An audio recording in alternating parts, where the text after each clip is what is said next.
Want to buy your way? Of course you do. That's why CarMax offers an experience designed just for you. Want to start online, then visit the lot, then go back online? Sure. Want to talk to a real person or chat online? Either works. Want to take your time and compare all the makes and models? No problem. Then make up some time by filling out the paperwork at home and schedule express pickup or home delivery? Done. When it comes to how you buy, CarMax puts you in the driver's seat. Want to drive? CarMax. Delivery restrictions apply. See CarMax.com for details. The clock's running out on December deal drops at Lowe's, but there's still time to wrap up something they'll love. Shop great gifts under $50, like the DeWalt Elite Series 100-piece bit set. Plus, if you order by 2 p.m., you get same-day delivery by 8 p.m. Shop December deal drops while you can. Lowe's. We help, you save. Wine and Crime contains graphic and explicit content which may not be suitable for some listeners. Listener discretion is advised.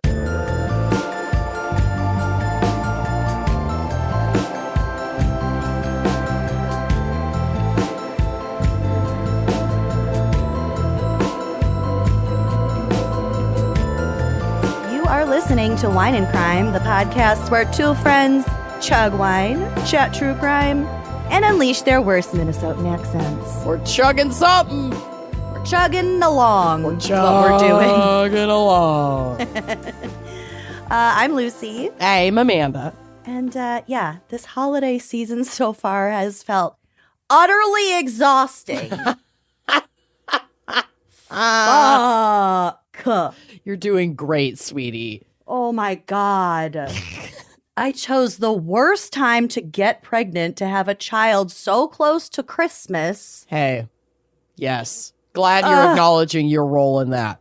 It's about damn time. I mean, with how intentional my pregnancy was. Fair. Fair. Anyway, everything's great. Everything's great. You're You're great. You're a winner. You're a winner. And you're going to make it through this holiday season. And actually, we kind of shook things up for today's episode, so We I'm did. feeling a bit refreshed. Yeah, I'm always down to pull the old switcheroo anytime you need a minute. Never. And Mama needed a minute. We're recording this on the heels of recording South Dakota Crimes. And I recorded a full episode this morning Correct. for our bonus episode. But that's not why we swapped. Oh, no, that's not why we swapped. I couldn't bear to do another Fun facts about a region. She needed a break. regional fun facts. I couldn't do it. But anyway, that leads us to our very special fan pick that we have for you from Michelle Wilczewski. Wilczewski. She's Wilczewski probably or Polish. Wilczewski? We'll find out, Chesky. Michelle chose the topic of buffalo crimes. Large The place, Polish not population in the Buffalo. animal. Yes. lots Buffalo, of New Poles. York. It's in upstate. Indeed. Upstate. Way upstate. Anyway, so yeah, Michelle. Oh, okay. So I really couldn't bear the thought of doing more I get it. background info, especially in like a very specific, like little metropolis. So anyway, Amanda and I switched, and I have a very gruesome case for us today. And Amanda got to do all the fun facts. I liked it. I'll switch anytime. This was Okay. weirdly really fun. It's usually fun. Yeah. I just couldn't. Yep, her eyes were crossing. I could feel it through the text messages. I offered. I was like, do you want to swap? You felt my exasperation. I felt it. And you came to the table with a solution. Yeah, and I I really did. appreciate that. Okay, well, let's get straight the fuck into Buffalo crimes. Oh, yeah. Amanda, we did not switch the wine crime pairing. No. But also Never. Michelle did all the heavy lifting for you. She sure did, because for Buffalo Crimes, Michelle wanted us to talk about the Tom and Jerry, which, have you ever had a Tom and Jerry? Yes, they're very filling. Yeah, they're good. It's You know what I think about when I think about Tom banquet. and Jerry's? When I first started dating Corey, I brought him home for like Christmas or Thanksgiving or something. And Blortney and I went over to Blam's house because she was cleaning out her closet and she had really good clothes. Luck.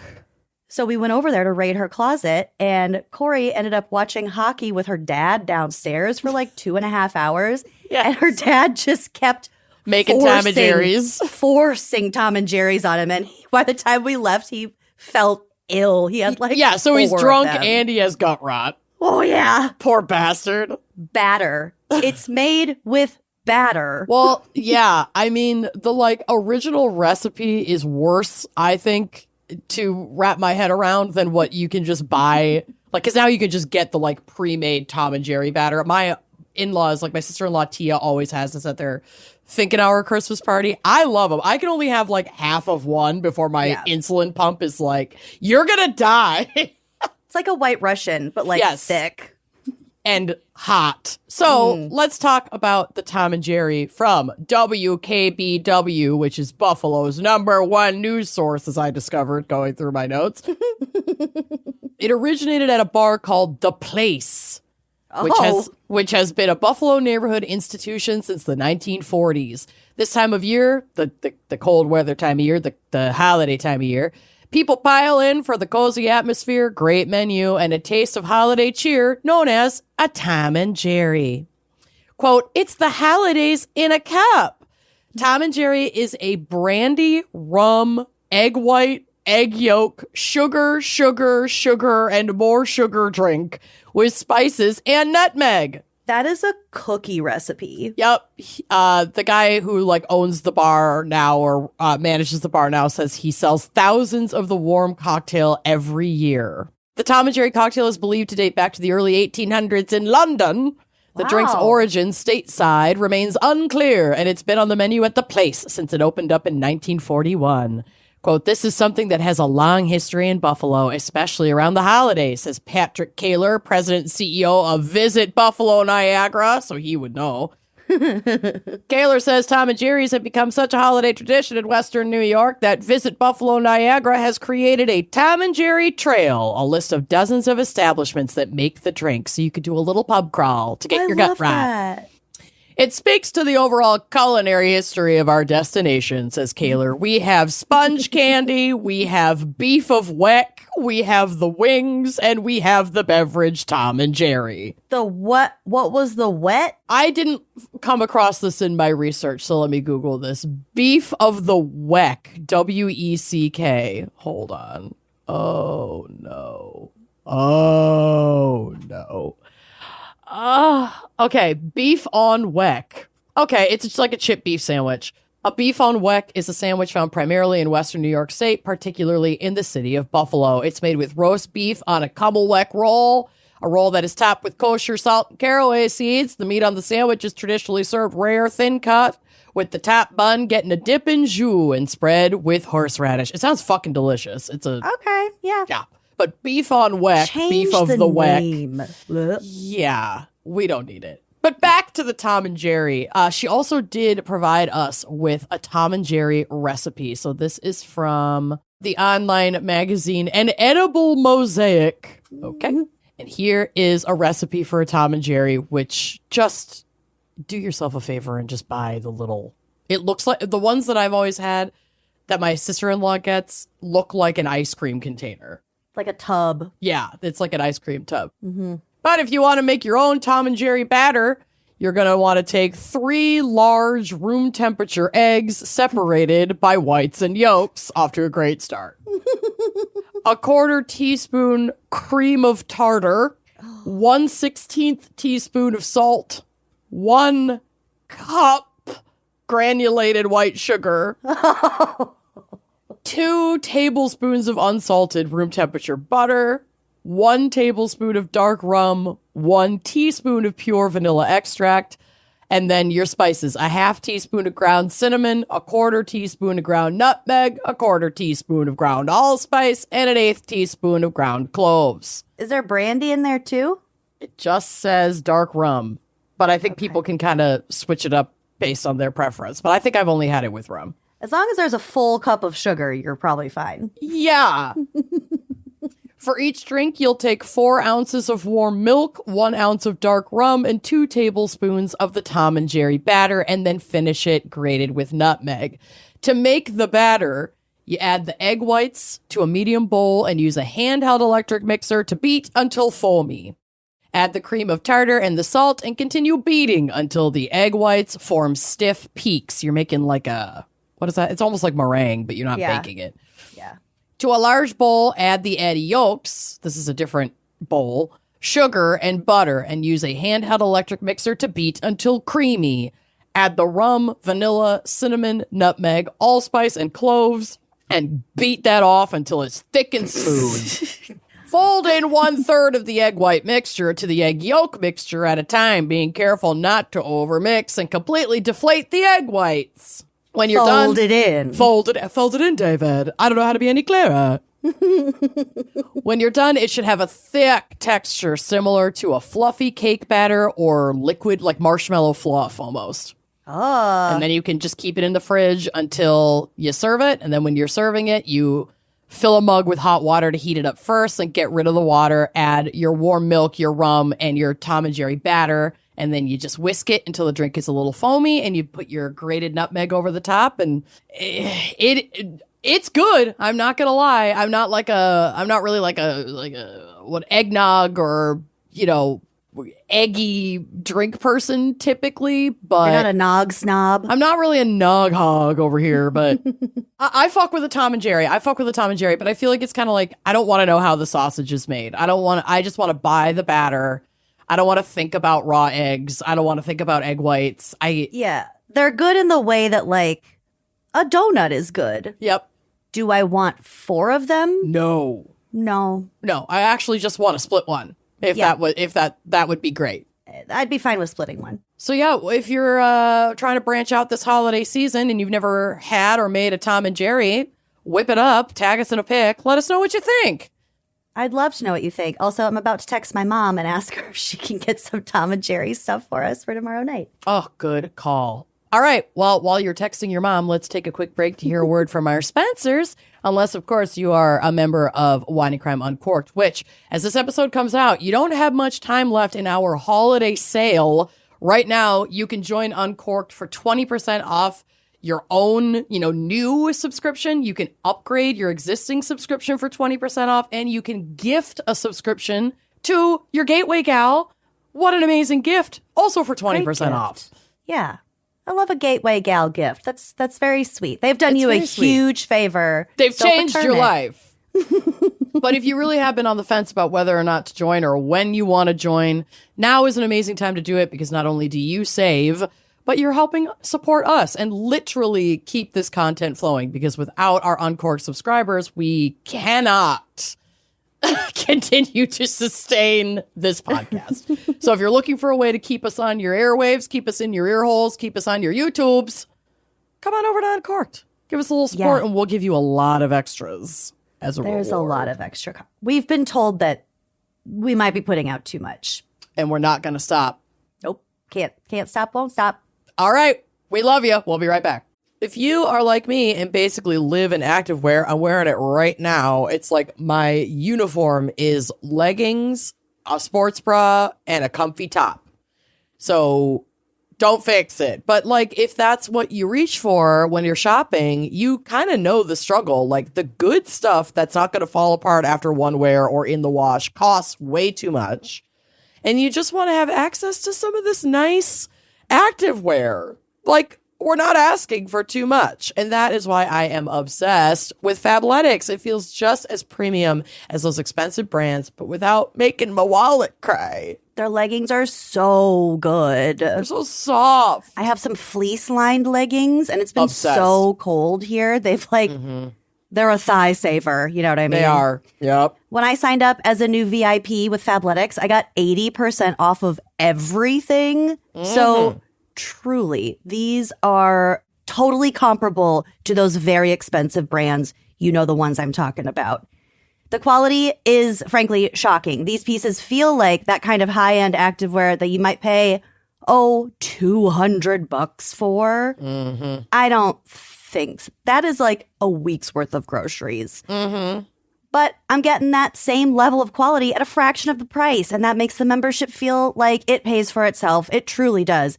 And the fit and the feel are dialed in. There's no waistbands rolling down. They've got joggers that actually keep their shape and look cute and don't look like, you're wearing your teenagers like pajamas. Yeah. Jackets that are worn without the bulk. It solves the usual issues that we've all had with activewear while still being soft, breathable, and durable enough for actual workouts, if that's what you do in your workout wear, but also travel, lounging, running errands, everyday wear.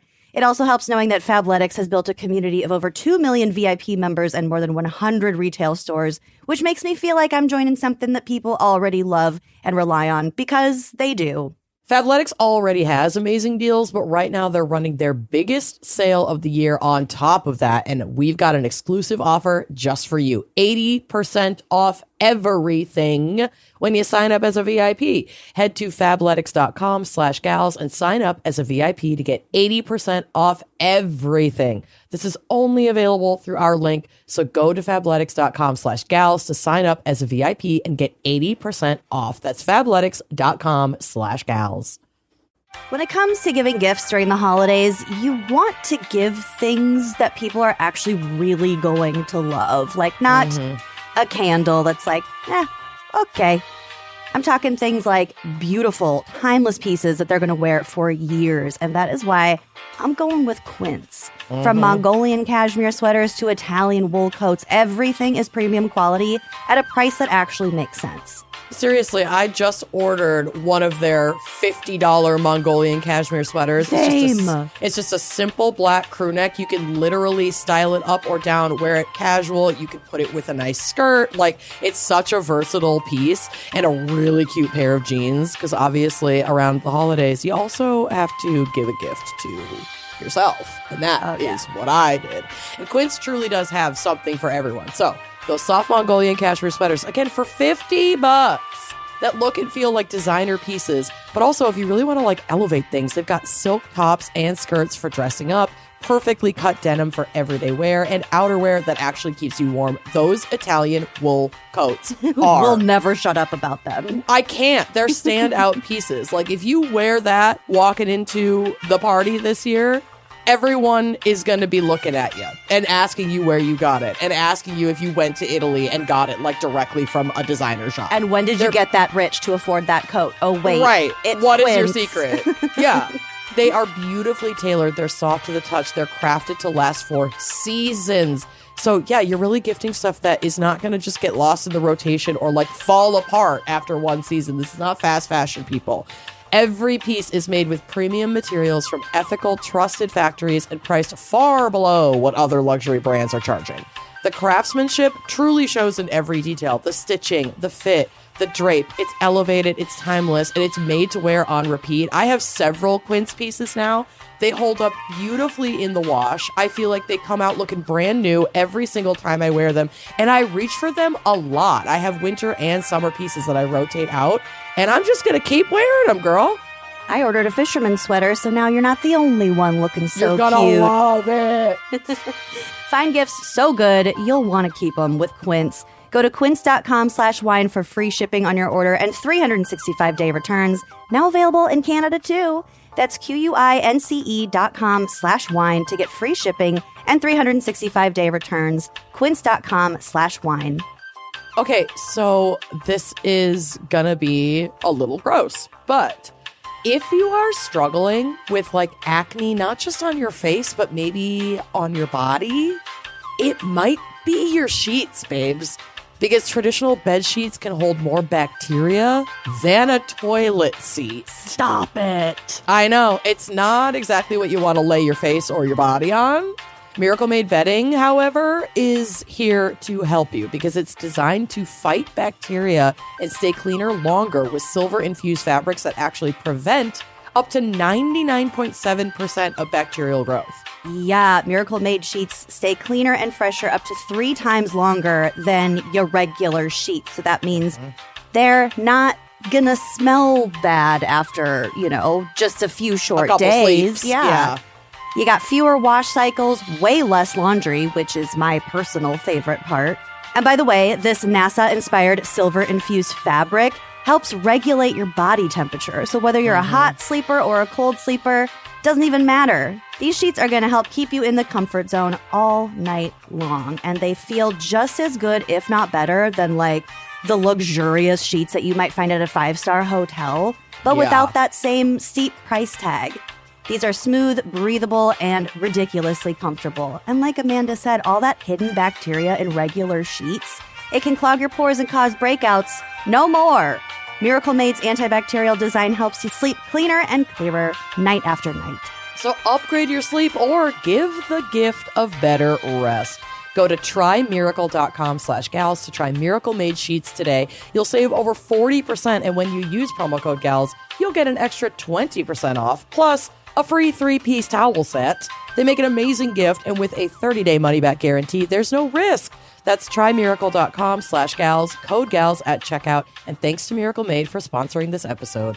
All right, Amanda, I'm excited for a little switcheroo. What is our background and potentially psych for Buffalo crimes? I wouldn't say they're psych. Although it many of rarely is these with the regional ones. Many of these things, obviously, the history of a region will shape, the personhood, the society of said region. So you could say these are all the foundations of some kind of psych, anthropologically speaking. Mm-hmm. But I don't have any specific psych, so I'll just shake my own bones for you real quick here. I'm going to be honest, I've never given much thought to Buffalo, New York, outside of the massive amounts of snow that they get, and of course the wings, and all of which we will get to. But who knew there are some incredibly interesting things about Buffalo? So let's dive in. Can't wait. Buffalo maintains the number 7 slot in top U.S. cities with the highest Polish population. So we cannot talk about Buffalo without talking about Dingus Day. Oh my God. Have you ever heard of Dingus Day? No. Me either. So I pulled the following from dingusday.com. It's spelled Dyngus. Historically a Polish-American tradition, Dingus Day celebrates the end of the often restrictive observance of Lent and the joy of Easter. Over the decades, Dingus Day has become a wonderful holiday to celebrate Polish-American culture, heritage, and traditions.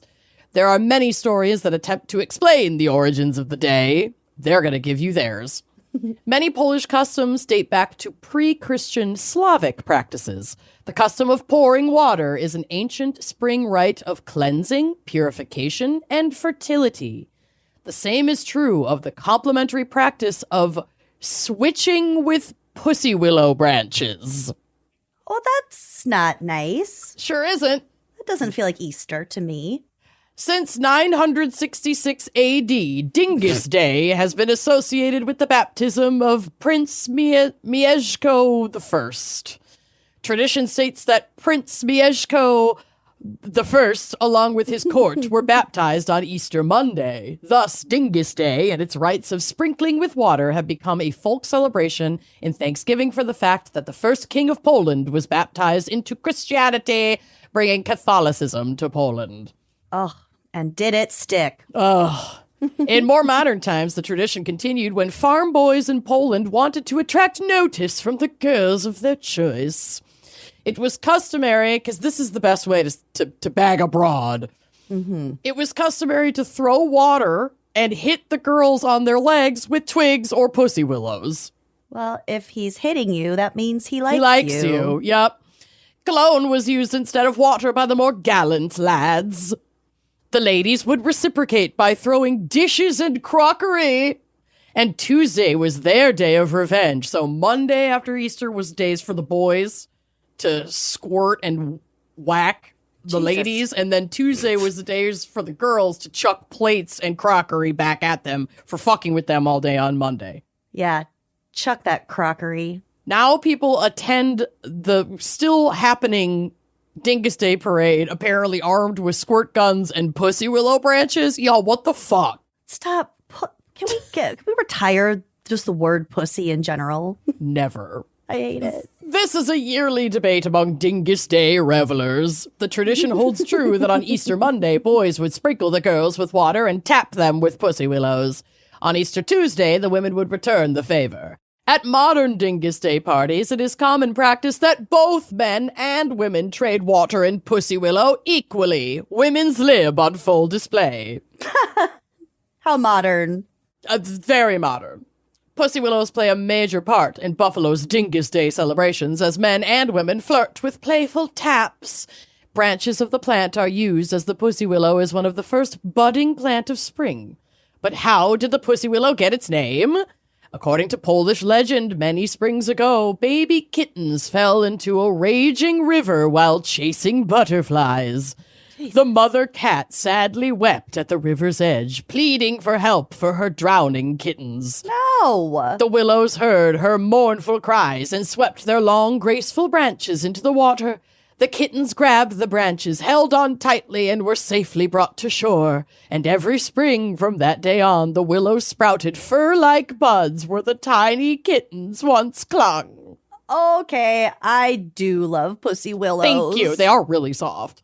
They are soft. They look like little kitten paws. Buffalo, New York is officially the Dingus Day capital of America, hosting the largest concentration of festival locations, polka bands, and Polish traditions in the nation. Smaller celebrations can be found in communities with sizable Polish-American populations, such as South Bend, Indiana, Elizabeth, New Jersey, and Bristol, Connecticut. Ironically, it is not widely observed in Poland, but we're working on it.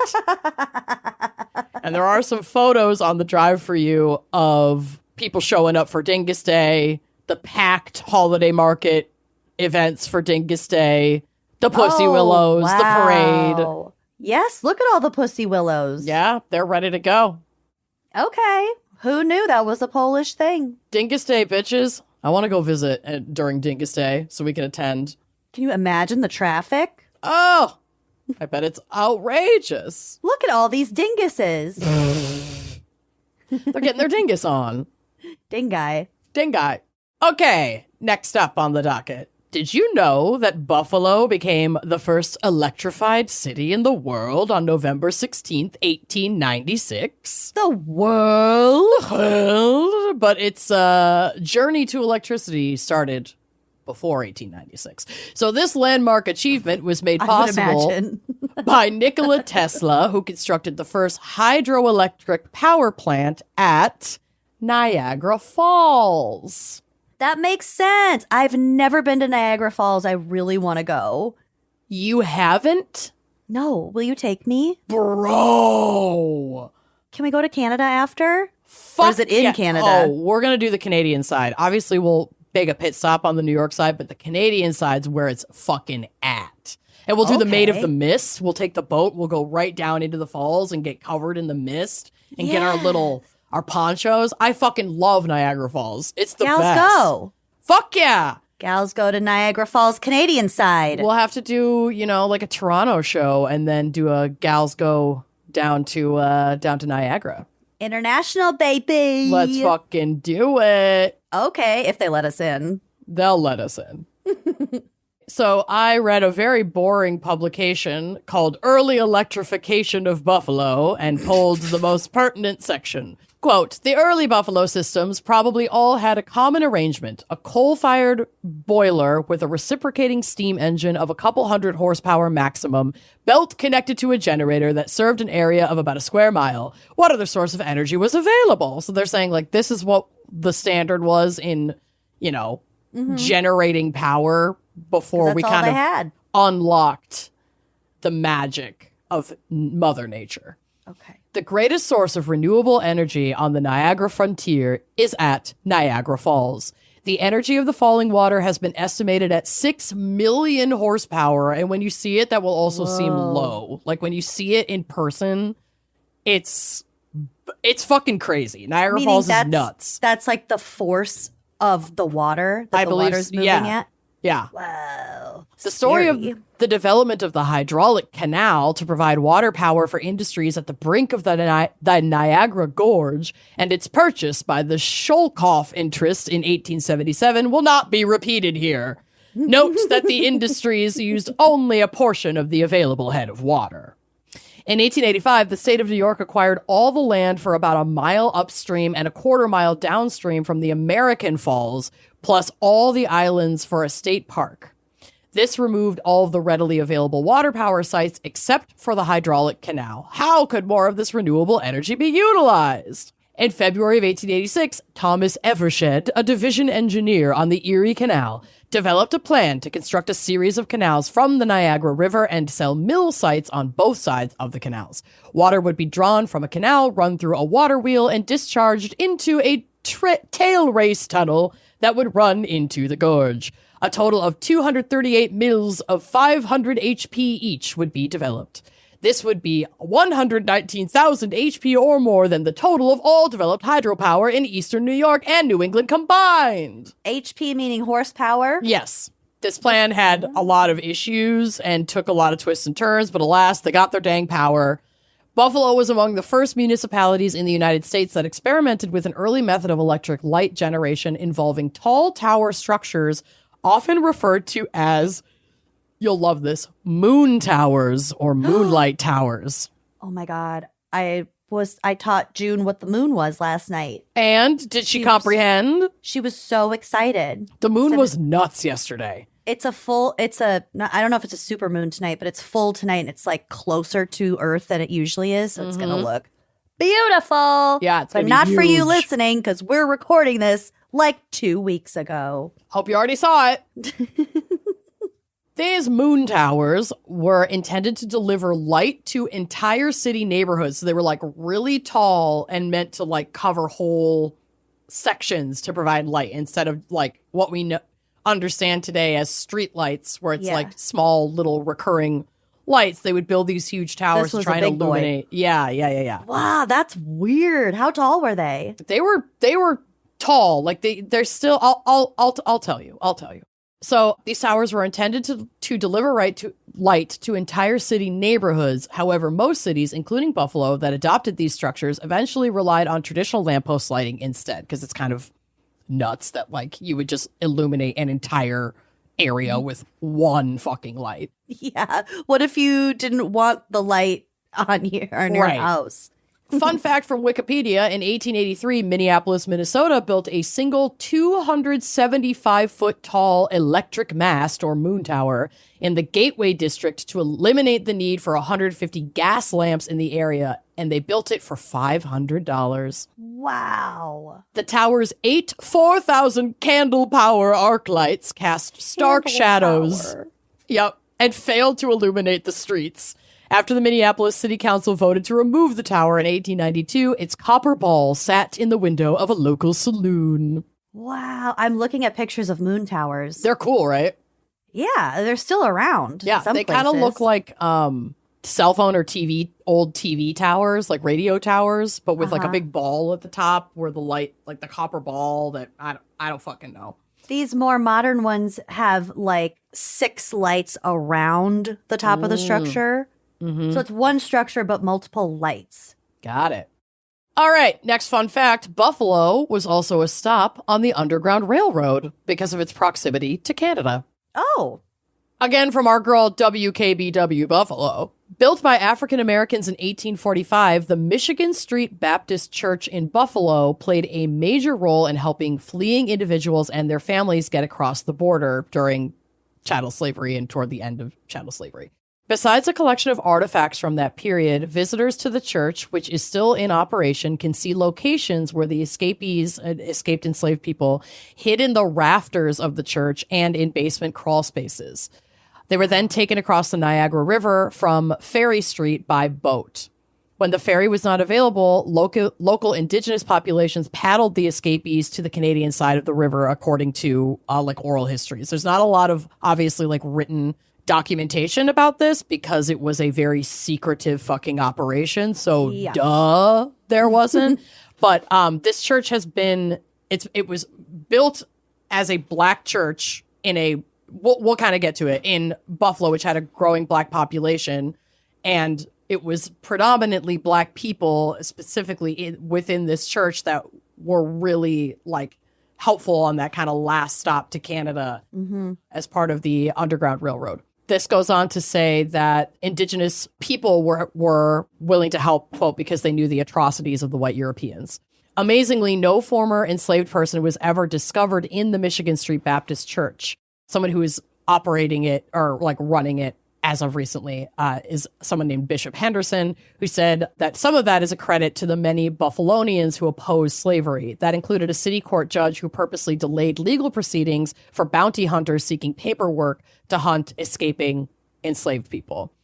So it was there's always a place for you in whatever position you hold to be part of the resistance. And if that means being totally useless. Mm-hmm. But that yeah, works. like arbitrary red tape just to put, fucking gaps, do it. Sure, officer, I'll get right on it. Right on that. While there isn't an official Underground Railroad museum in Buffalo, the church remains open not only as a place of worship, but a place of preservation of Black history. So I went to their website, and it says, quote, "The history of the Michigan Street Baptist Church begins in 1836 when a group of African-American men met in a brick schoolhouse on South Division Street to incorporate themselves as the Second Baptist Society of Buffalo. In 1845, a group of 6 trustees purchased the land just east of downtown on Michigan Street. The funds used to purchase this land were mainly supplied by a man named Peyton Harris, a formerly enslaved individual who had become one of Buffalo's most successful businessmen. The congregation worked hard for the next few years, dedicating the completed church in 1849. The Michigan Street Baptist Church quickly became the center of community life for Buffalo's growing Black community.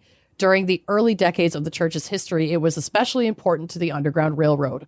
Often noted as the last stop on the Underground Railroad, the Michigan Street Baptist Church became a beacon of hope for countless individuals passing through Buffalo on their way to Canada.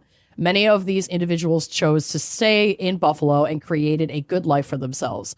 The congregation during this time were active in pre-Civil War abolitionist activities."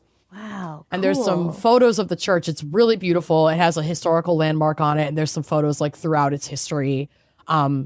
Yeah, it's definitely an incredible place that needs to be preserved right there in your city, Buffalonians.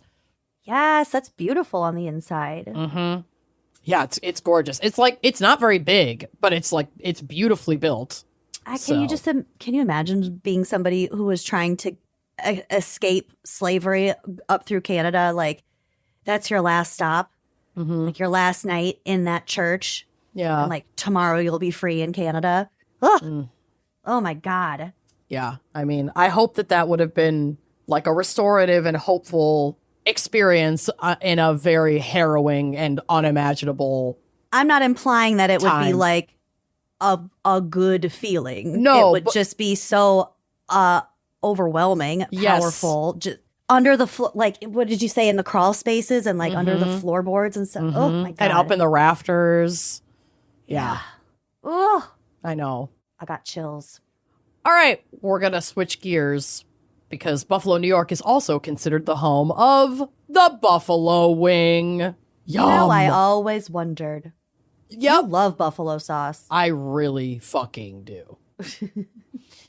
From history.com. In the 1960s, a Black restaurateur named John Young opened Wings and Things in Buffalo, New York. Around the same time, a white couple named Frank and Teresa Bellissimo began selling chicken wings at the Anchor Bar about a mile away from Wings and Things. By the 1980s, the Bellissimos had become famous for supposedly inventing buffalo wings. But white people? Yup. You don't say. You don't say. Yet in recent years, local historians tracing the history of the dish have drawn attention to the contributions of John Young as well as the cooks who came before him. But chicken wings were not just an entree in Buffalo. By the 1960s, the Black-owned Washington, D.C. restaurant Wings and Things was serving chicken wings in mumbo sauce, M-U-M-B-O. The sauce, sometimes spelled Mambo or Mombo, M-O-M-B-O, has roots in Chicago and has since become associated with D.C. The sauce may have also inspired John Young, where he began serving wings at his own similarly named restaurant, Wings and Things, in Buffalo in the 1960s.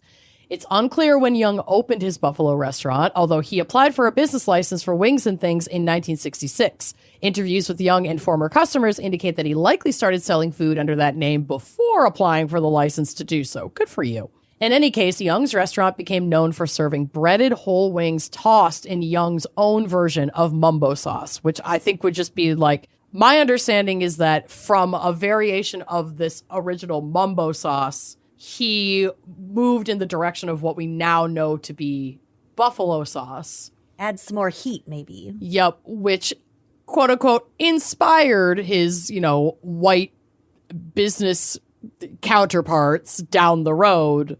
And then they kind of got famous for it. That sucks. Yep. At some point in the mid to late 1960s, by Frank and Teresa Bellissimo's telling, their Anchor Bar began serving its own version of chicken wings. Unlike Young's wings, the Anchor Bar's chicken wings were fried, broken into pieces, and tossed in hot sauce. It is this recipe that today's buffalo wings most closely resemble. As the dish took off in the 1970s and 80s, it was the Bellissimos who received most of the credit for, quote-unquote, inventing the buffalo wing. Early media coverage of the buffalo wing focused on Frank and Teresa Bellissimo. In 1972, a feature in the Buffalo Evening News on the couple highlighted the buffalo wings they served. After that, the couple received more national press. They were featured in an Associated Press article, on a cooking show, and in a Calvin Trillin article published in The New Yorker in 1980. Calvin Trillin? However, Calvin Trillin also interviewed John Young for that story, reporting that Young contested the narrative that the Anchor Bar was the first to sell wings in Buffalo. Young had moved to Illinois around 1970, and when he returned to Buffalo about a decade later, he was surprised to see how many restaurants were serving what they called buffalo wings. He was also surprised to see that the Anchor Bar had claimed the title of being the first restaurant to serve the wings, especially because he thought that Frank Bellissimo had gotten the idea from him. Quote, I was selling 5,000 pounds of chicken wings in 1962, Young told the Courier Express in a 1981 article. Mr. Bellissimo used to come into my place and eat my chicken wings. Young's advocacy helped him secure recognition as the first person to open a Buffalo restaurant centered around chicken wings.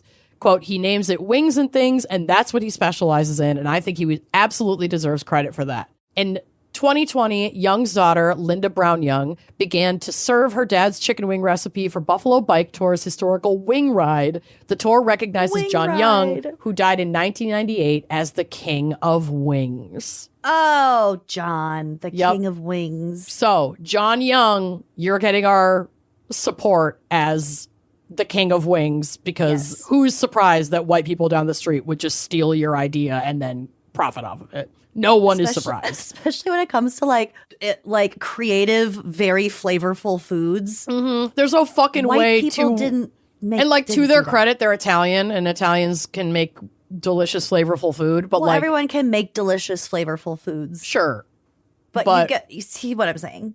I absolutely hear what you're saying, and I don't think buffalo wings are really a staple of Italian cooking. And you're not going to convince me that they are. All right, got a couple more things for you. Let's talk weather, baby. Okay. Did you know that Buffalo gets nearly 100 inches of snow per year on average? Ooh, that's a lot. It I is knew a it was lot. very, very snowy. It also experiences lots of other weather, and I found this Buffalo climate narrative from weather.gov, and it reads as incredibly bleak and depressing. Allow me. The Niagara frontier, including Buffalo and vicinity, experiences a fairly humid, continental-type climate, but with a definite maritime flavor due to strong modification from the Great Lakes. Winters in western New York are generally cloudy, cold, and snowy, but are changeable and include frequent thaws and rain as well.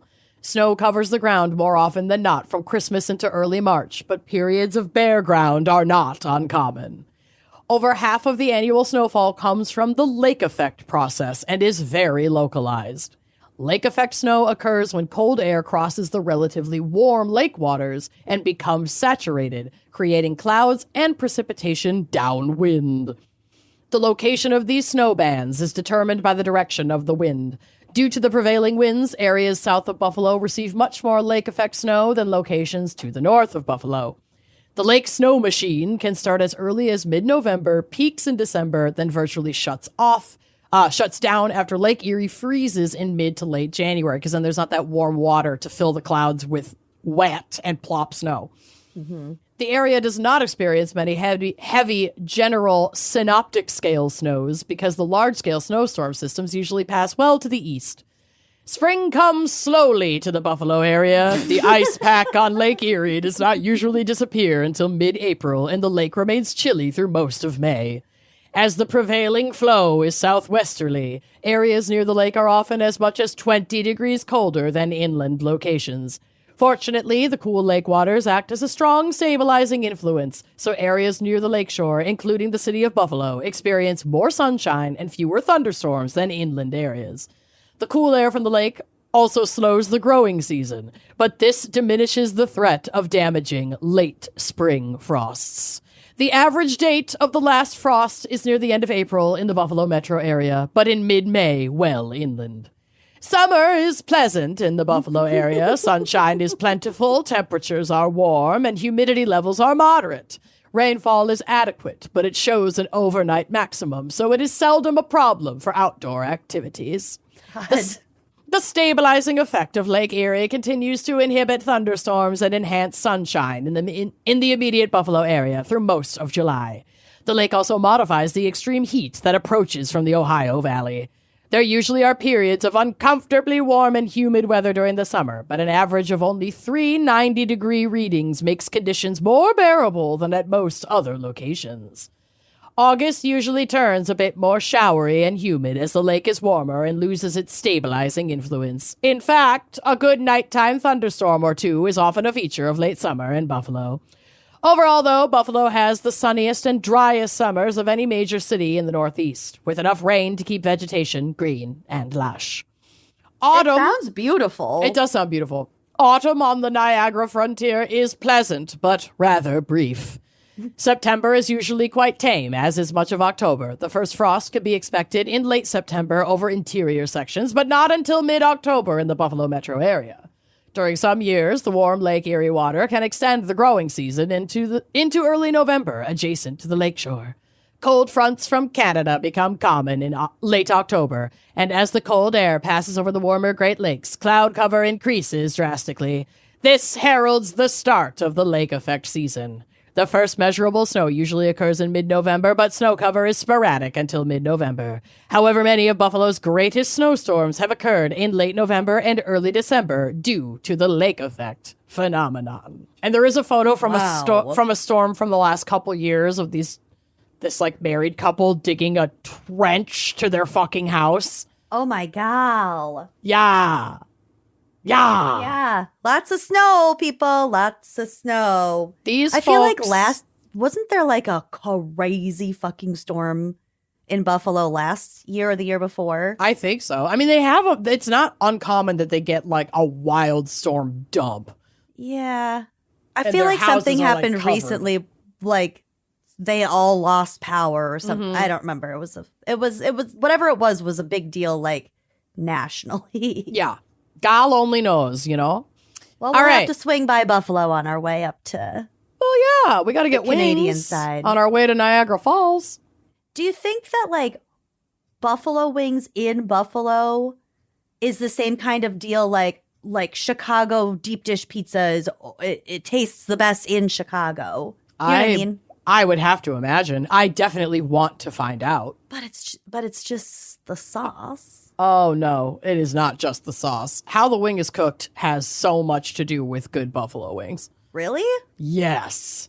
Never even what? Is it just fried a specific way? Like fried properly, but also like the breading and the different sauces. It all matters.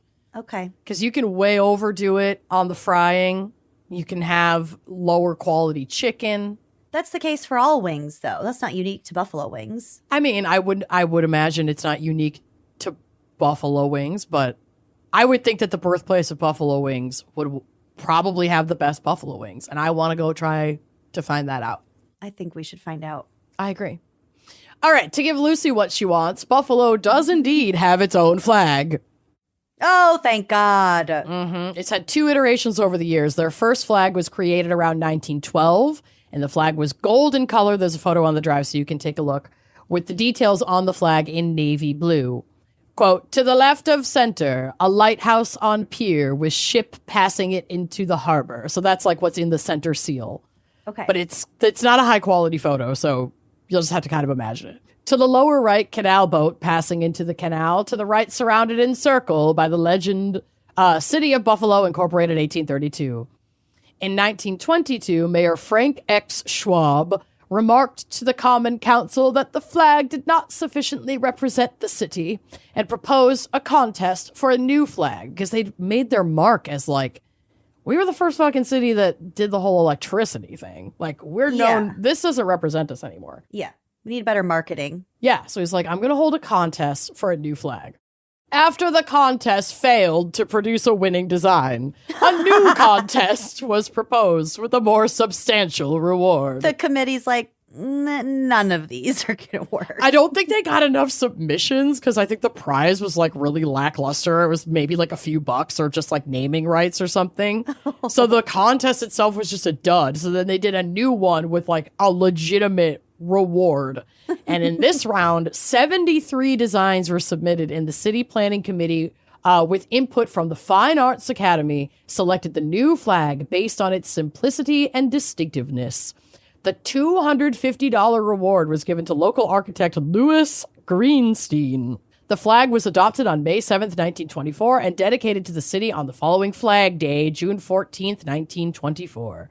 The new flag, which is still honored today, is a navy blue flag that contains a large central emblem consisting of the city seal, which still I think includes that like harbor boat coming in. Yeah, the lighthouse. It still has like kind of the classic feel of the original city seal, but then it's surrounded by 13 shocks of lightning and 13 stars in white. Oh, that's lightning. Yep. The 13 stars signify New York's status as one of the original 13 colonies, and the matching number of electric flashes celebrate Buffalo as one of the first cities to deploy electric service widely. Cool. The seal in the center contains a lighthouse and a boat representing Buffalo's important spot as a trade center on Lake Erie and the Erie Canal. I think it's cool looking. What are the people on either side? Or are you about to get to that? Oh, they don't talk about them. I think that's just the representing the like government, like the justice. Mm-hmm. Like one's holding a staff and one's holding the scales. I don't know. I don't know what those broads are up to. They appear topless wearing ornamental necklaces. So that's what I was wondering if that's yet another inappropriate imagery situation. It was not in the Wikipedia, so I just skipped it. I don't know if they are meant to be indigenous, if they are meant, like, is it the quality is so weird on this old flag, but I'm sorry, I didn't do as good a job as you do on the flags. That's okay. It is what it is. It's what it's. Okay, I'm going to finish off with a quick lightning round of interesting facts about Buffalo, New York from our fan picker. I removed the ones that I covered more in depth. In 1901, a Pan Am explosion took place in Buffalo, New York. I think that's a train, right? Pan Am was an airline. I thought Pan Am was a fake airline from movies. No, it was a real airline from real life. Hey, Siri, what was the Pan Am explosion in Buffalo, New York? That doesn't say explosion. It says exposition. Oh, I thought it said explosion. Yeah, that makes a lot more sense. Okay, that was like the World's Fair. That was like a big... That exposition was part of the World's Fair, which took place from May 1st to November 2nd in 1901. This was a World's Fair. Pan Am explosion. What? I'm hanging on by a thread. I don't know what's going on. We're chugging along. Chugging.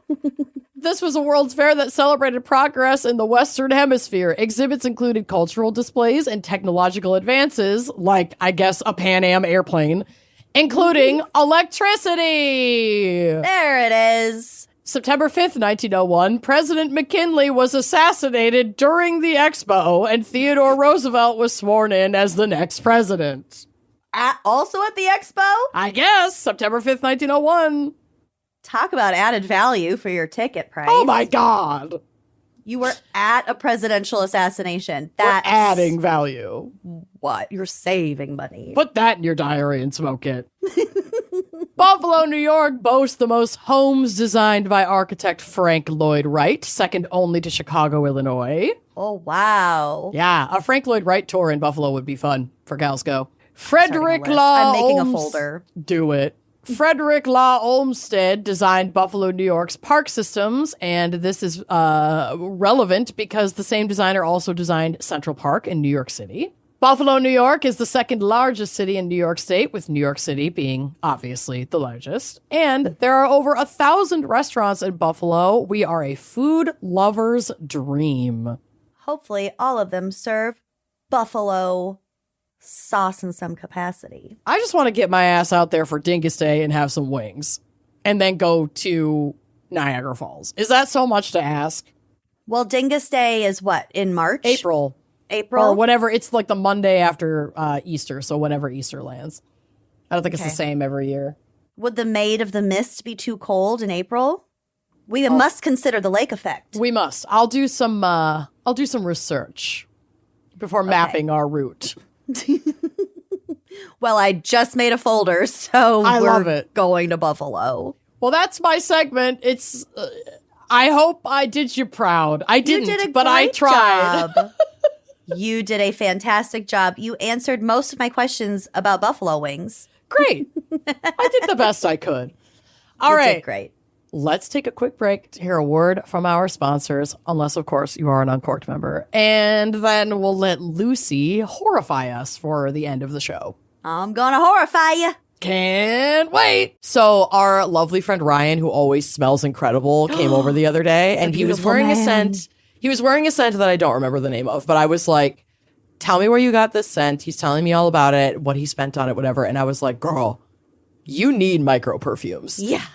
Because he loves to try all of these different things, but you also don't want to be like breaking the bank. And I'm telling you, he and I are aligned in a lot of ways. And we have both gotten in that trap where it's like, oh, I got caught up in the craze of this amazing fragrance that's like been all over everything. And I spent $150 on it and I brought it home and I realized, oh no, I hate it.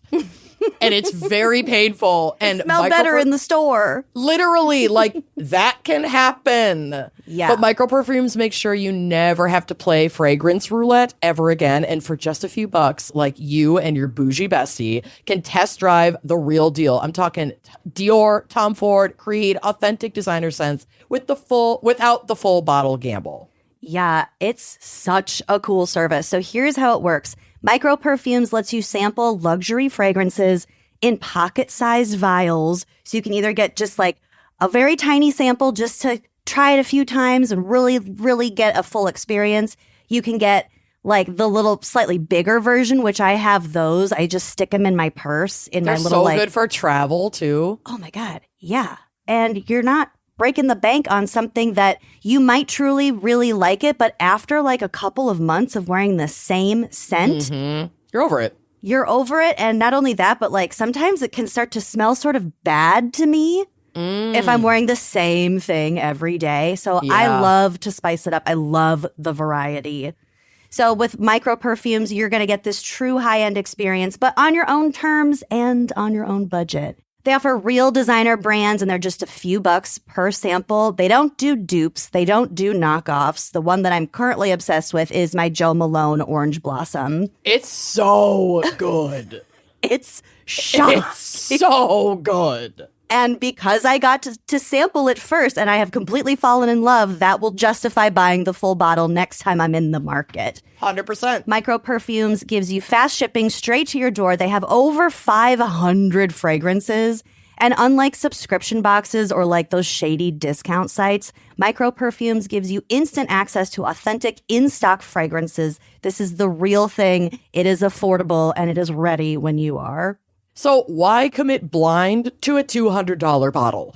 Find your scent soulmate today and get up to 60% off at microperfumes.com/gals. That's microperfumes.com/gals for up to 60% off. Micro Perfumes, real scents, no regrets. Hey, Ryan Reynolds here. Wishing you a very happy half-off holiday because right now Mint Mobile is offering you the gift of 50% off unlimited. To be clear, that's half price, not half the service. And Mint is still premium unlimited wireless for a great price. So that means a half day, yeah?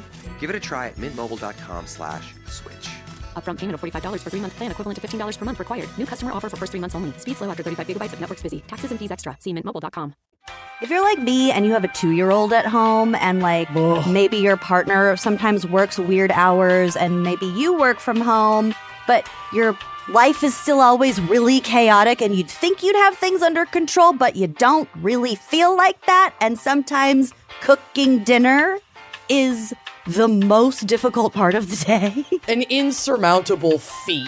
If this is resonating with you, I'm going to tell you, do yourself a kindness and sign up for Every Plate because these are delicious, easy, fast, like very low stress meals that you can have on the table within like 30 minutes. Yes, Every Plate is an affordable meal kit that simplifies weeknight cooking for not just parents, but truly everyone who struggles or just doesn't have the time for like mealtime battles, all the prep, all of the work that goes into it. It does so much for you.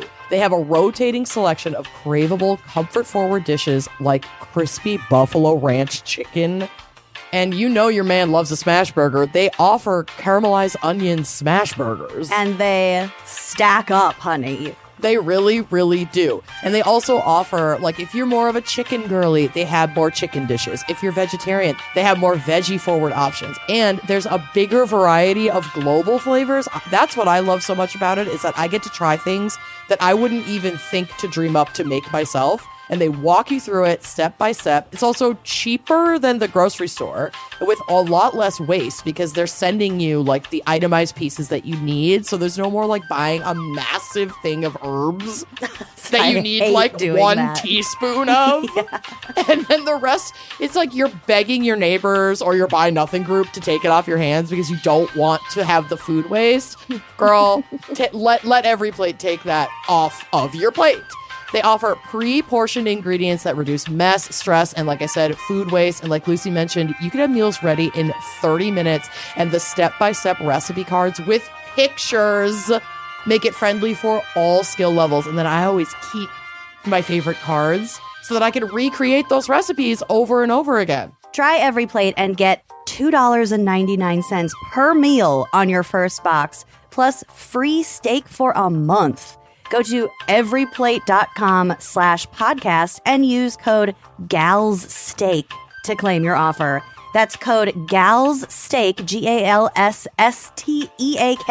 at everyplate.com/podcast to get $2.99 per meal on your first box, plus free steak for a month.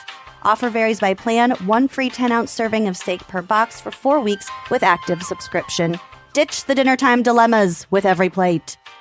All right, Lucy. What you got? Take it away. Well, our fan picker, Michelle, did send a list of possible cases to cover. And as I skimmed her list, one definitely stood out to me. And I'm not going to tell you why yet. But it's a horrible case. But like, well, we'll get to it. There are just some very odd details. Okay. And I was kind of surprised that we had not covered this case before because it was very sensational in the news media. Okay. There are also a lot of players in this story, so I'm just going to start with the person we know the most about in terms of like internet paper trail information. Mm-hmm.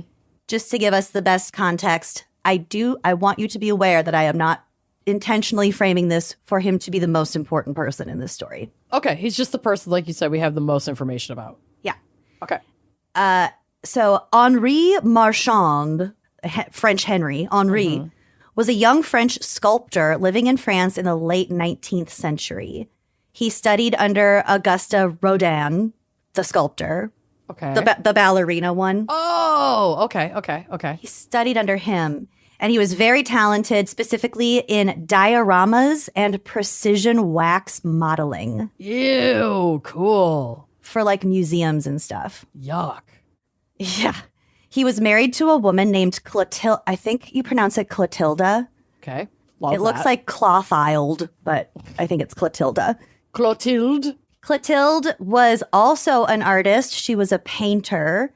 She was a very petite. She's a small woman, but she was a very talented artist. In 1903, the couple emigrated to the United States. I believe they went to Albany. Mm-hmm. where Henri began working as a diorama artist at the New York State Museum. Okay. His work on the museum's Iroquois dioramas, dedicated in 1918, earned him pretty significant recognition. And I do have some photos on the drive of, if not his dioramas, then very similar ones that are today at this museum. Oh, okay. Taking a look.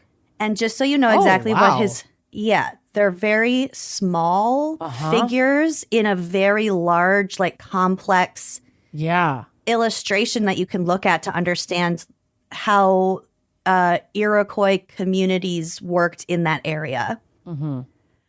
So this is from the museum's website. The Iroquois Indian life groups, or dioramas, were one of the most popular exhibits of the State Museum in the State Education Building. Modeled from life casts of Native Americans, the three-dimensional portraits were cast by Caspar Meyer and Henri Marchand under the direction of museum archaeologist Arthur C. Parker. I believe Arthur Parker comes back later in this story. Okay. The colossal 60 by 20 foot backdrop paintings were done by Albany artist David Lithgow. For over 50 years after their dedication in 1918, Parker's dioramas were considered the finest series of anthropological groups of their kind for their exhaustive attention to detail and unique approach as an educational tool. Dang. All right. So that's what he was doing. At some point while they were in Albany, they ended up with between 4 and 5 children, conflicting answers on that. A litter of pups. A lot of kids. A lot of kids, at least 3 boys and 1 girl.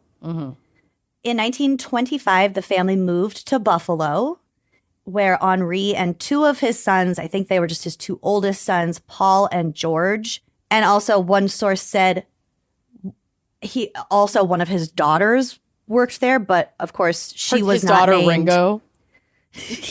She went unnamed in the article, and that was the only source that I found that his daughter also worked there. So maybe. They were all hired to make models for the Buffalo Museum of Science. Though much of the work the Marchands created there is no longer on display, some of them can still be seen, particularly in the museum's Hall of Wildflowers. So if you're in Buffalo and you want to go see this man's work. Yeah. Yeah. That's cool that they still have some. Yeah. So to further put all his professional work into context, the area that is now around Buffalo had been inhabited by Native Americans for a very long time because of its proximity to resources like water routes, fish and game, and fertile farming land. By the end of the 18th century, the Seneca were the predominant people settled in the area, having resided throughout the central and western parts of the state since at least the 17th century. This is from NewYorkHeritage.org. With a proud and rich history, the Seneca are the largest of the 6 Native American nations of the Haudenosaunee, or the Iroquois Confederacy. So it's a group of 6 different tribes that make up the Haudenosaunee. And it's the Iroquois Confederacy. So if we're saying Iroquois, the Seneca are part of the Iroquois. So the Seneca, known as the Keepers of the Western Door, inhabited the westernmost region of the 6 nations. They refer to themselves as the Great Hill People in the Seneca language. As white settlers arrived, the Seneca slowly capitulated large portions of their lands, notably in 1797 with the signing of the Treaty of Big Tree near what is now Geneseo, New York. Geneseo, yeah. Geneseo. The Seneca agreed to relinquish all lands west of the Genesee River aside from 12 tracts scattered throughout the region. So these tracts were set up as reservations, including the Buffalo Creek territory on the southern border of what is now the city of Buffalo.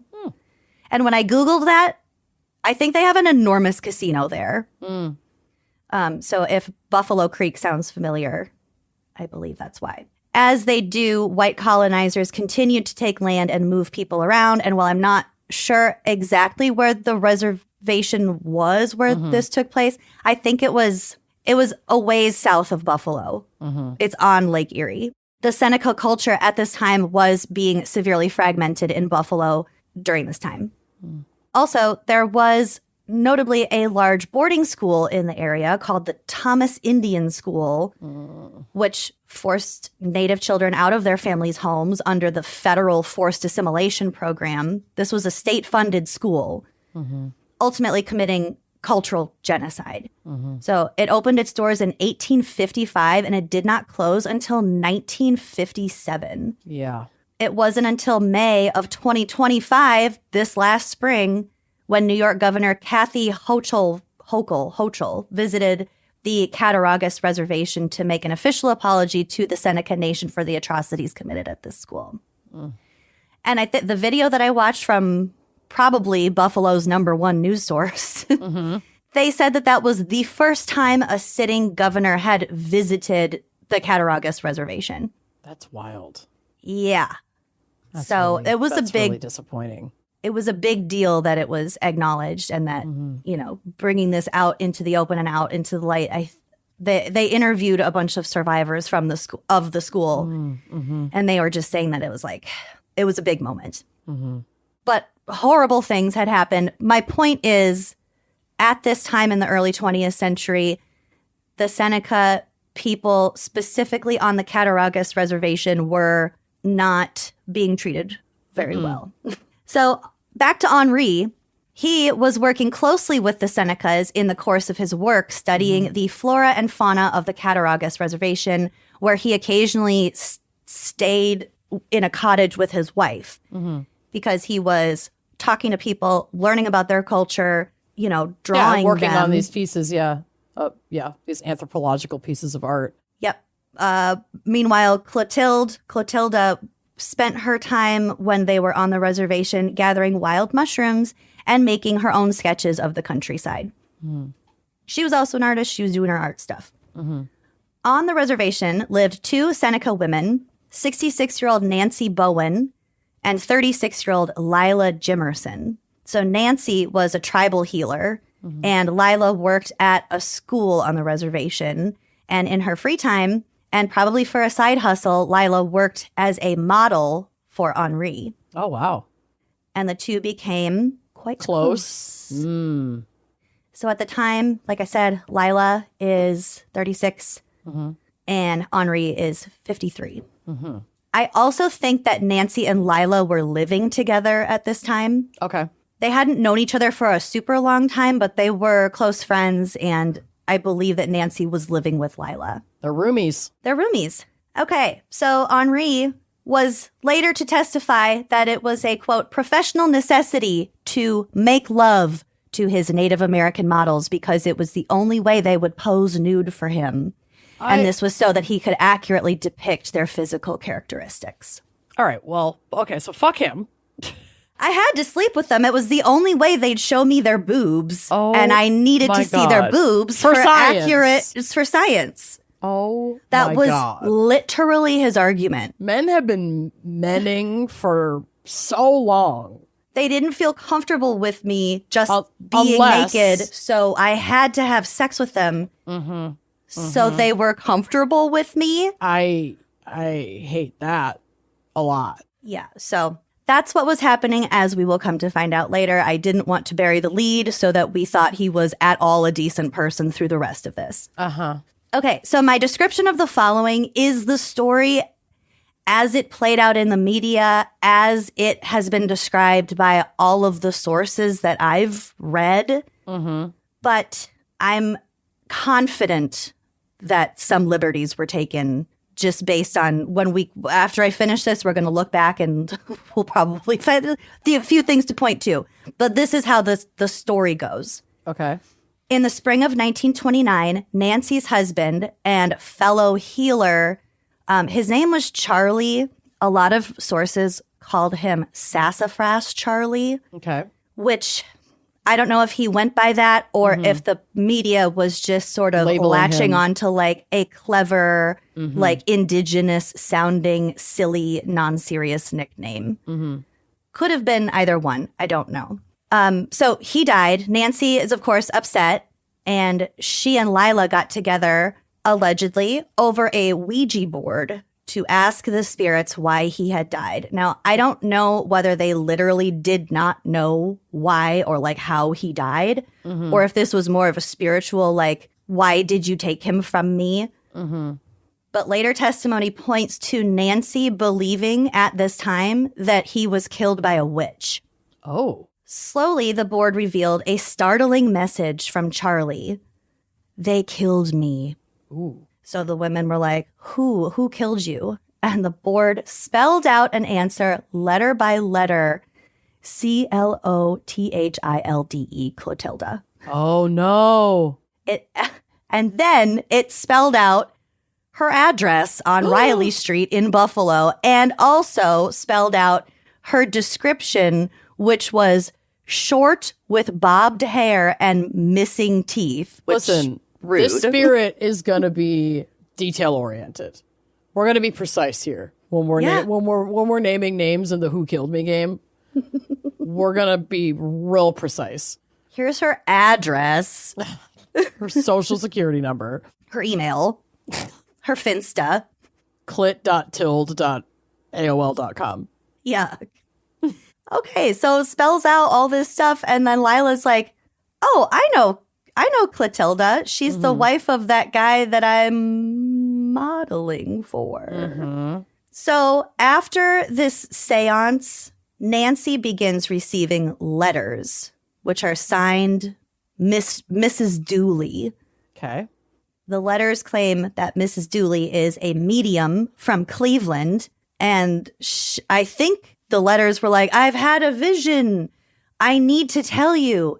Clotilda Marchand is a white witch who hexed Sassafras Charlie out of jealousy. Oh.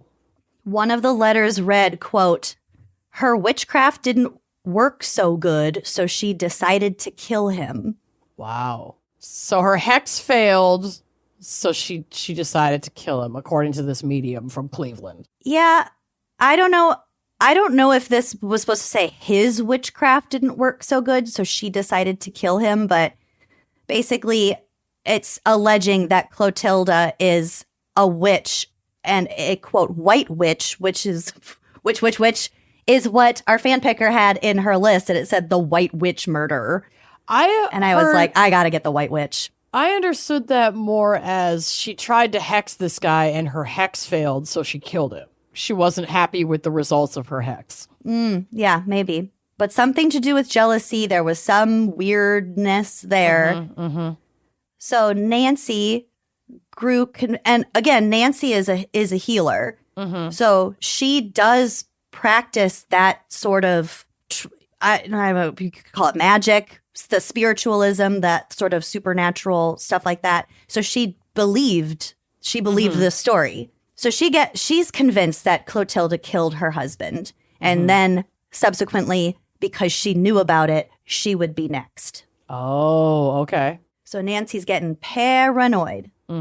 This is from the Buffalo Spree magazine. On March 6th, 1930, Henri Marchand's youngest son, named Henri Jr., he's 12 years old at this time, he came home from school to their house at 576 Riley Street to find his mother sprawled across their first floor landing. Uh-oh.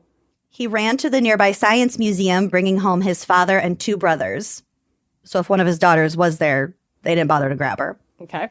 At first, it was thought that Clotilda had died from falling down the stairs, but the medical examiner soon found bloody gashes, the odor of chloroform, and signs of a furious struggle on the body of the tiny French woman. Uh-oh. The police were brought in, and after close questioning of Henri Marchand and an associate who boarded with him, I don't know who that person is, never again named, were soon on the trail of Lila Jimerson and a 68-year-old woman who turned out to be her friend and possible accomplice, Nancy Bowen. So Henri was like, it might have been Lila, this woman I've been sleeping with. Maybe she was jealous of my wife and got her friend Nancy to kill her.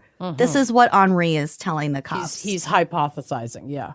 he's hypothesizing, all right. Mm-hmm. So Clotilda had been beaten with a hammer and strangled, and then had a paper with chloroform shoved down her throat. Yikes. So she died of sort of a combo of all three of those things. You don't want chloroform in your throat. No. So first Lila was arrested, and then she named Nancy. So maybe the finger hadn't been pointed at Nancy until this point, but she's like, it must have been Nancy. Then they go to visit Nancy, and they find that she had kept Clotilda's earpieces to her glasses. So I think... Oh, it's like there's evidence on her and from the also scene. And also pieces of her bloodstained clothing. Lila had traveled from the reservation with Nancy, visiting Henri at the museum and getting him to take her out for an early afternoon ride while Nancy was busy attacking Clotilda. That's her story, and she's sticking to it. That's the story, and that probably is what happened. It came out later that Lila had convinced Nancy that Clotilda Marchand was a white witch who might have used her powers to kill Nancy's recently deceased husband. So now the story is, well, Nancy killed her, but Lila convinced her to kill her. Right. They also pointed to Clotilda's habits of gathering and eating mushrooms, quote, strange, hellish vegetables. She must be a witch. This may have been cited as clear evidence that she practiced the dark arts. I love that. I love mushrooms. Shroom head. So Nancy did admit to killing Clotilda. That is actually never even up for debate. She killed her. To beating her with a hammer and stuffing a chloroform-soaked rag into her mouth, believing that she was freeing Clotilda of evil spirits. So this is where I ran into some... I'm not able to confirm this, and I can't really parse out what is just racist reporting of the time and what actually has been looked at with a more academic lens since then. But at least one source said that the method and the manner in which she killed Clotilda was aligned with some sort of established belief that is how you release an evil spirit from a person. Okay. So I'm just putting it out there. That has been alleged. I could not prove or disprove it, and I really can't tell if that's right bullshit and offensive or if it does have some truth to it. So I'm just putting that out there. And she'd also kept a bunch of her bloody stuff. So this should have been a fairly clear-cut case, but it got very messy very quickly.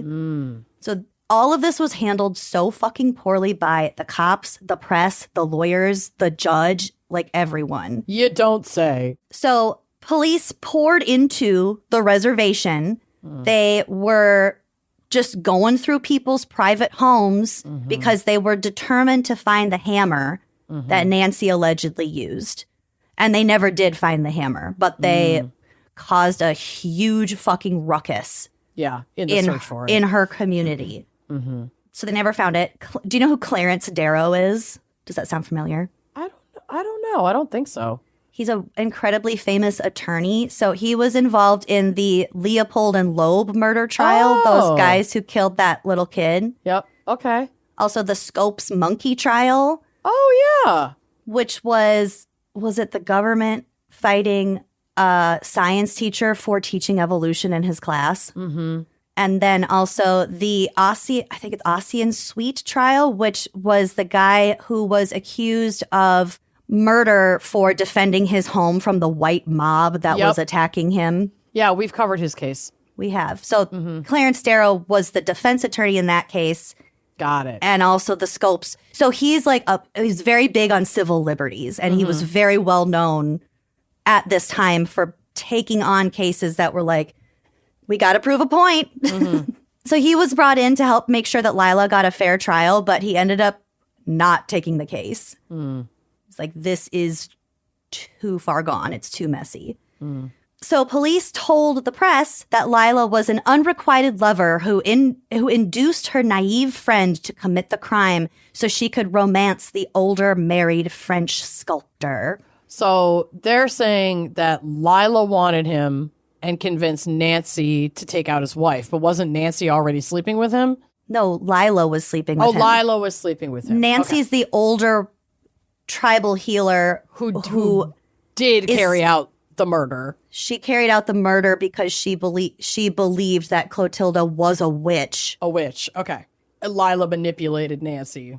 The story is that Lila manipulated Nancy, yes. Mm-hmm. So the so-called Ouija board murder became a national sensation with the women portrayed as untamed, quote-unquote, squaws. It's incredibly racist, some of these headlines. Mm-hmm. Nancy became, quote, the hex woman, described as sinister, stooped, and withered. And you can see photos of her. There's accounts of her. That the way that they're describing these women physically. Yeah. Not only is it not true, and that doesn't really matter, they're describing them in such a way to really heavy-handedly weave a narrative of who these women are. And it's 1,000%. Crazy. It's also incredibly fucking obvious. Time magazine called Lila Red Lila. No. Described her as sallow, flat-chested, scraggle-haired, and toothless, but also a former belle of the reservation. So like kind of a what was she wearing sort of thing. Oh my God. Of course she was jealous of the wife. She was just a slut sleeping with her husband. Jesus Christ. Yeah. And like I said, this was a media sensation. This was happening in Buffalo. The San Bernardino County Sun, because this was being reported on all over the country. Damn. Reported, quote, Mrs. Bowen, so Nancy, a fat old squaw, widow of an Indian called Sassafras Charlie, began her testimony in the gutturals of her tribe. Oh my God. Meaning she was speaking her own language. Yep. And, ugh, it's so gross. It's so gross. So dehumanizing and just sick. Yeah. The widower Henri was, of course, cast as a victim, and one paper said the sculptor, quote, never was aware of the fierce aboriginal passions he had aroused. Oh, fucking yuck. Fucking yuck is right. But he was absolutely aware of the destruction committed on his behalf. So Buffalo is about 36 miles from the Cattaraugus Reservation, which would take about 10 and a half hours to walk there. Okay, good to know. Lila told police that she had traveled to and from Buffalo on the day of the murder, which is also what she said before, with Nancy, but that she was riding in Henri's car at the time of the slaying. So she's the order of events, what I mentioned earlier, is again what is stated. When pressed to explain why Lila and Nancy were in his car, Henri said dismissively, quote, Indians love to go for automobile rides. The fuck? I was just giving them a ride. They love it. They love that shit. Oh my God. He also vehemently denied having an inappropriate relationship with Lila. And of course, the cops believed him like, okay, sir, we're done here. No more questions. But Lila's family, remember, the cops stormed their community and trashed shit and were roughing them up.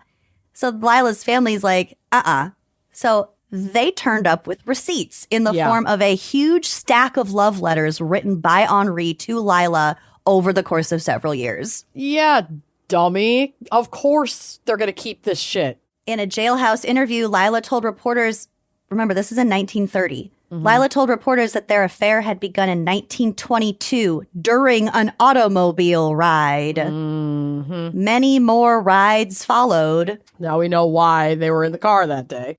Henri reportedly, quote, enjoyed playing a caveman lover to a primitive Indian girl. Oh my God. Fucking yuck.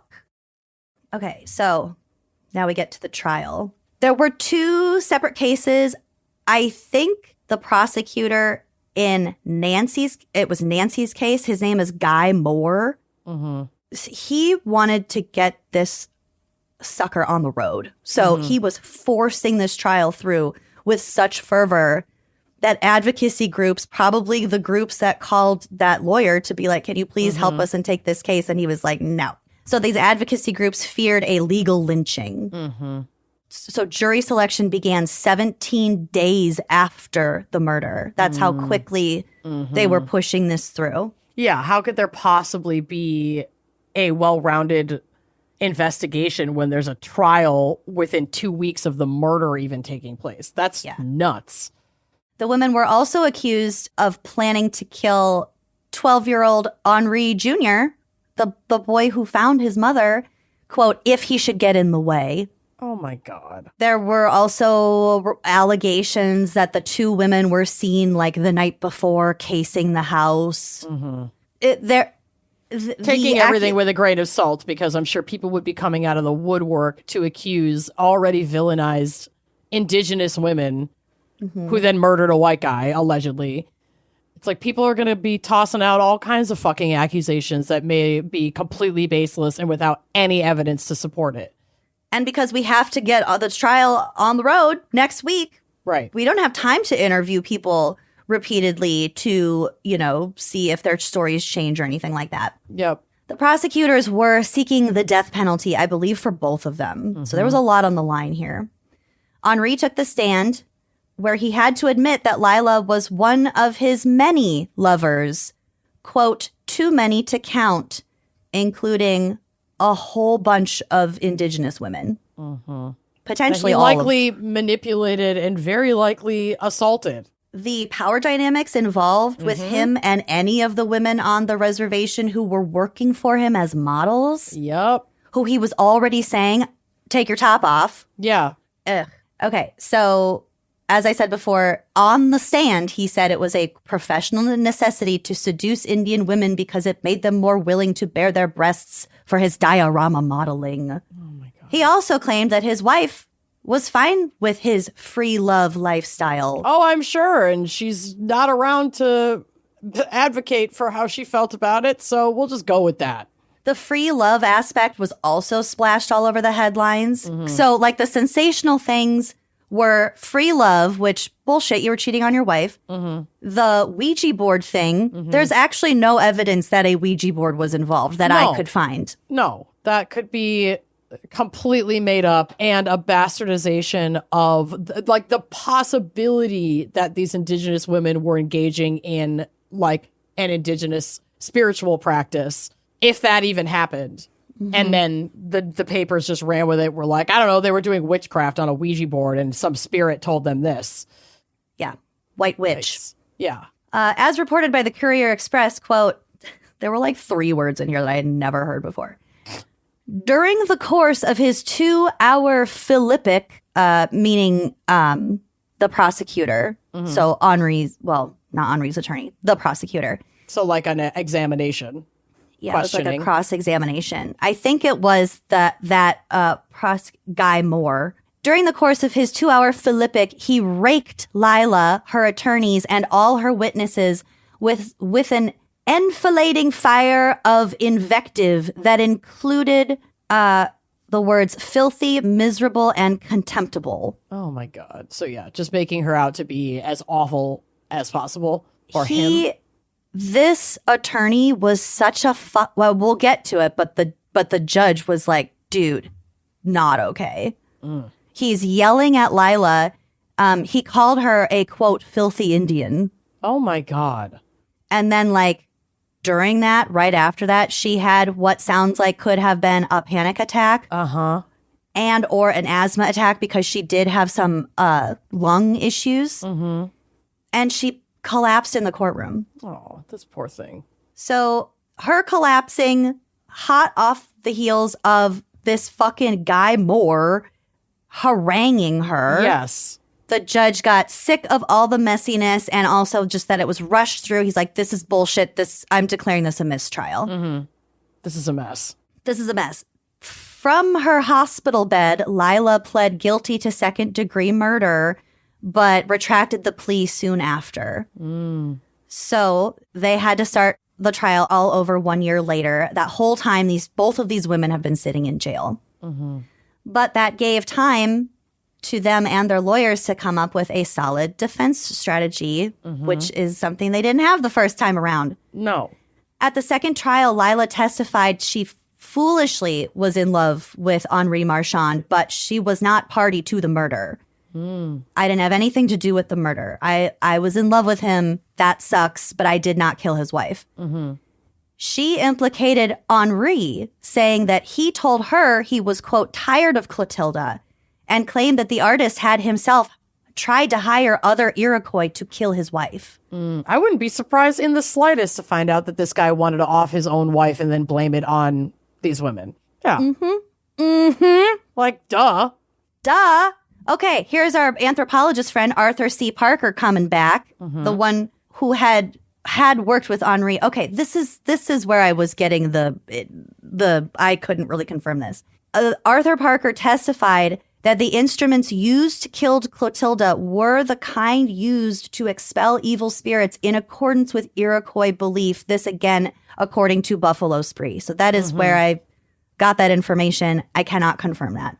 And he would have access to that kind of information and potentially even those explicit tools because he was working with the community to build these models. Exactly, Dr. Phil. Yeah, he could make this quote unquote look like, and they never found a hammer, quote unquote, that was used to kill her.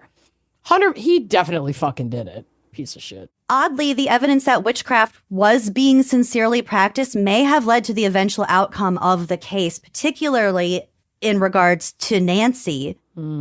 Whose testimony in her native Seneca language was translated throughout the trial so that they could be sure that they're actually understanding what is being said to them. What they were understanding is what she intended. Exactly. Which is how it fucking should be. Yes. Lila's steadfast denials, the lack of documentation of her telling Nancy to kill Clotilda, and Henri's general assholery really weakened the case against them. So, by the way, this is going to really enrage you.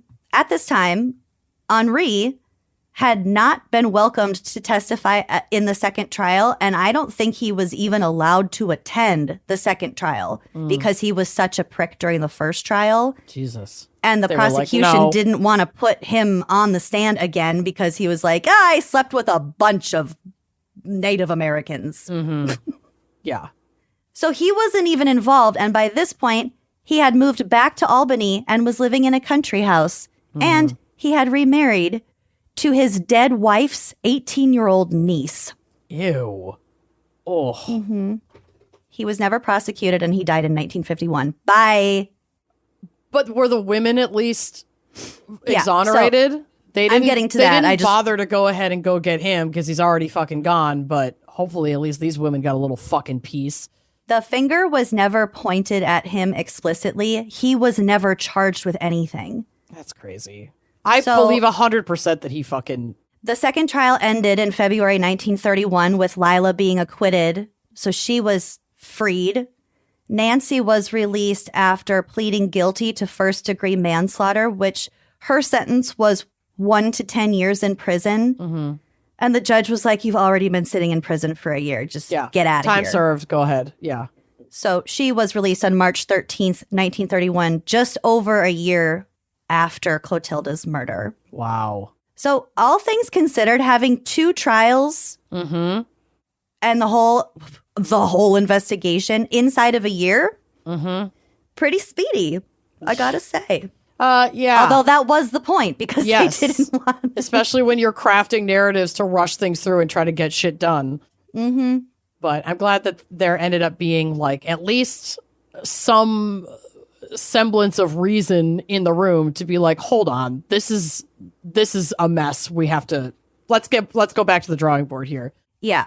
So this was just like a hot fucking mess soup of racism, the disgusting media sensationalization that was very apparent in the early 20th century, and police ineptitude. So I think we're never going to know what actually happened, whether there was a Ouija board. I do think that Nancy killed Clotilda, but I think that Henri was intelligent enough and had enough knowledge to manipulate at least Nancy, if not Lila and Nancy, into doing that in the first place because he just wanted his wife gone. Yeah. Yep. And There's like you definitely said, he more had to enough this. knowledge to pull this off. Mm-hmm. So And a position of power, and who knows how many people he slept with, what information he may have had to hold over people, what kind of potential like rumor or like him coming out about all of that could have caused damage to their personal lives, their community. Like there's definitely a power dynamic there. he's a that he could have world-renowned used. he's a world-renowned artist. Mm-hmm. He's very respected in the wax figure diorama community. And they hold all the cards. They really do. Big diorama. Mm-hmm. Yeah.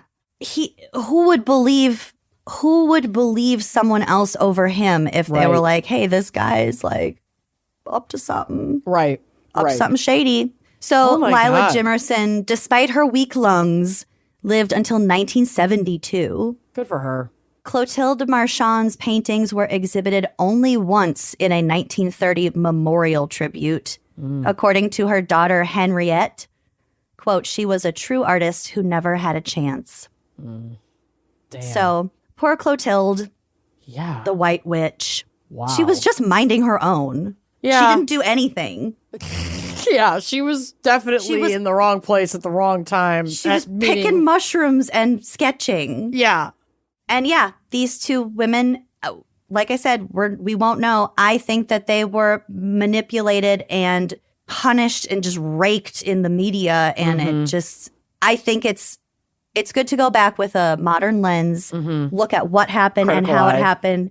And we have to be okay with not knowing exactly what went down. Yeah. But the real lasting effect was this image of these tribal women who are dangerous and black magic and hexing and Right. Just shit that the white public is going to eat right the fuck up. And we've not recovered from that. That's still No. yeah. So that's the story of the White Witch. Yes. These exact tactics against indigenous communities, black communities, brown communities. It's all happening right now before our very eyes. Look at fucking ICE. Ugh. Anyway. If you're hearing this episode and a fucking ICE ad crops up, don't. It's This is definitely complain to the whatever platform you're that you are listening on. on. 'Cause those are not our fucking ads. Nope. We don't want they're them either. sure not. And I have sent in our complaints, but I haven't heard shit. So keep that Yep. squeaky wheel, get the grease. Squeaking the wheel. Anyway. Well, dang, Lucy, that was fascinating and fucked up. A lot of weird details. And this fucking guy, I had to sleep with them so they show me their tits for science. Oh, he's disgusting. He's disgusting. Like, that's literally what he said on the stand. Yeah, under oath. Sir, this is a Wendy's. Oh my God. Okay. Oh my God. All right. Well, thank you for that. And thank Yes. you, Michelle, for taking us to Buffalo. I can't wait to go to Niagara. Oh, we're The going to Canadian freaking do side. it. We're doing it. All right, babies. Well, we'll say it again. If you're not a member of Uncorked, please join us. We have so much extra content there for you. Mm-hmm. And you're doing us a real solid by supporting us in such a way. Mm-hmm. We hope you've had good holidays. Hopefully you're not as fucking burnt out as we are, but you probably are. Aren't we all? Happy 2026. We'll see you later. Bye-bye. Thanks for listening to Wine and Crime. Our cover art is by Danielle Sylvan. Music by Phil Young and Corey Wendell. Editing by Jonathan Camp. Our production manager is Andrea Gardner. For photos, sources, and other resources, head to wineandcrimepodcast.com. You can follow us on all the socials at Wine and Crime Pod. If you'd like to show your support and get access to all sorts of wine-fueled bonus content, check out our premium channel at wineandcrimepodcast.com/uncorked. Cheers!